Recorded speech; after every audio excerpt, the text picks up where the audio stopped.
हाल ही में पाकिस्तान के प्रधानमंत्री शहबाज शरीफ ने एक बड़ा फैसला लेते हुए शिमला समझौते को सस्पेंड करने का ऐलान किया है। यह फैसला भारत द्वारा सिंधु जल समझौते को लेकर कड़ा रुख अपनाने के बाद आया है। पाकिस्तान ने भारत पर अंतर्राष्ट्रीय कानून तोड़ने का आरोप लगाया और कहा कि जब तक भारत संयुक्त राष्ट्र के प्रस्तावों का पालन नहीं करता, वह भी द्विपक्षीय समझौते स्थगित रखेगा। लेकिन अब सवाल यह उठता है कि ये शिमला समझौता क्या है, इसे क्यों किया गया था और क्या पाकिस्तान का यह फैसला भारत को नुकसान पहुंचा सकता है। नमस्कार, आप देख रहे हैं इंडिया प्लस टीवी और मैं हूं आपके साथ कृष्णा गुप्ता। बता दें कि शिमला समझौता भारत और पाकिस्तान के बीच 2 जुलाई 1972 में हुआ। यह समझौता शिमला में हुआ था और इसमें भारत की ओर से प्रधानमंत्री इंदिरा गांधी और पाकिस्तान की ओर से राष्ट्रपति जुल्फिकार अली भुट्टो ने हस्ताक्षर किए थे। इस समझौते की जरूरत इसलिए पड़ी क्योंकि साल 1971 में भारत और पाकिस्तान के बीच बड़ा युद्ध हुआ था, जिसमें भारत ने जीत हासिल की थी और पाकिस्तान के करीब 93,000 सैनिकों ने आत्मसमर्पण किया था। इस युद्ध के बाद पूर्वी पाकिस्तान टूट गया और नया देश यानी बांग्लादेश बना। सोचने वाली बात यह है कि भारत उस समय भी पाकिस्तान पर सख्त शर्तें थोप सकता था, लेकिन भारत ने शांति और स्थिरता को प्राथमिकता दी और बातचीत के जरिए मुद्दे सुलझाने का फैसला किया। तो चलिए अब जानते हैं कि शिमला समझौते की अहम बातें क्या थी। द्विपक्षीय बातचीत यानी बायलैटरल कम्युनिकेशन ही रास्ता है। भारत और पाकिस्तान ने तय किया कि वे अपने सारे झगड़े आपसी बातचीत से सुलझाएंगे, यानी किसी तीसरे देश या संगठन जैसे संयुक्त राष्ट्र की मदद नहीं लेंगे। बल का प्रयोग नहीं होगा। यह तय हुआ कि दोनों देश यह वादा करते हैं कि वे एक दूसरे के खिलाफ युद्ध या हिंसा का रास्ता नहीं अपनाएंगे। नियंत्रण रेखा यानी लाइन ऑफ कंट्रोल LOC साल 1971 के युद्ध के बाद जो नई सीमाएं बनी, उन्हें मान लिया गया और यह तय किया गया कि सीमा पर शांति बनी रहेगी। युद्धबंदियों की रिहाई और जमीन वापसी। भारत ने 93,000 पाकिस्तानी सैनिकों को बिना किसी बड़ी मांग के रिहा कर दिया और युद्ध में कब्जाई गई जमीन का भी बड़ा हिस्सा पाकिस्तान को लौटा दिया। हालांकि समझने वाली बात यह है कि इस समझौते से भारत को क्या फायदा हुआ।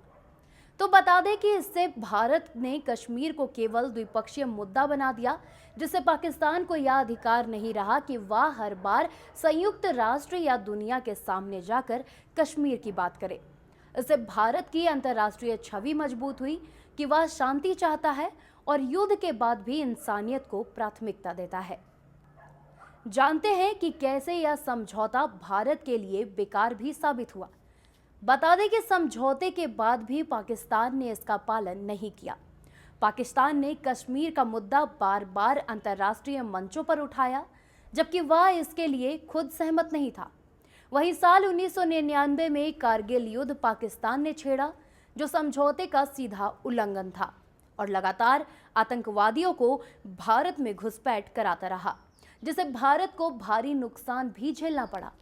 यानी पाकिस्तान ने समझौते का सम्मान नहीं किया, बल्कि समय समय पर इसे तोड़ता रहा है। लेकिन 22 अप्रैल 2025 को पहलगाम में बड़ा आतंकी हमला हुआ, जिसमें कई निर्दोष नागरिक मारे गए।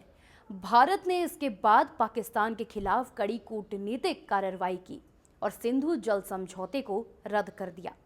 इसके जवाब में पाकिस्तान ने शिमला समझौते को सस्पेंड कर दिया और कहा कि जब तक भारत संयुक्त राष्ट्र के प्रस्ताव नहीं मानेगा, तब तक वह भारत के साथ कोई द्विपक्षीय समझौता नहीं मानेगा।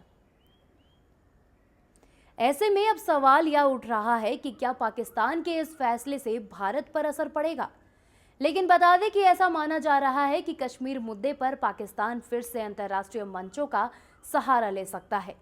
लेकिन भारत पहले ही साफ कर चुका है कि कश्मीर उसका आंतरिक मामला है और कोई भी समझौता पाकिस्तान की मनमानी से खत्म नहीं होता है। यही नहीं, आज भारत की स्थिति देश भर में मजबूत है।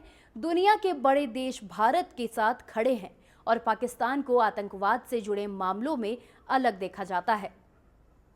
इसके साथ ही भारत पहले से ही पाकिस्तान से बातचीत को लेकर सख्त हो गया है। सच कहें तो शिमला समझौता अब सिर्फ एक इतिहास बन चुका है। पाकिस्तान ने इस समझौते को पहले भी कई बार तोड़ा है और अब उसे निलंबित करके सिर्फ दिखावा कर रहा है। भारत के लिए अब यह समझौता केवल एक कूटनीतिक दस्तावेज है, जिसकी बुनियाद पर वह दुनिया को बताता है कि पाकिस्तान कभी शांति के रास्ते पर नहीं चला और ना ही आगे चल पाएगा। अब भारत को चाहिए कि वह पाकिस्तान से निपटने के लिए नई रणनीति अपनाए।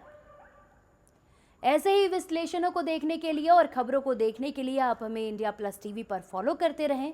हमारे चैनल को सब्सक्राइब करें, बेल आइकन प्रेस करें और हमारे वीडियोस को लाइक और शेयर करना बिल्कुल ना भूलें। नमस्कार। इंडिया प्लस टीवी, देश आपका, बात आपकी।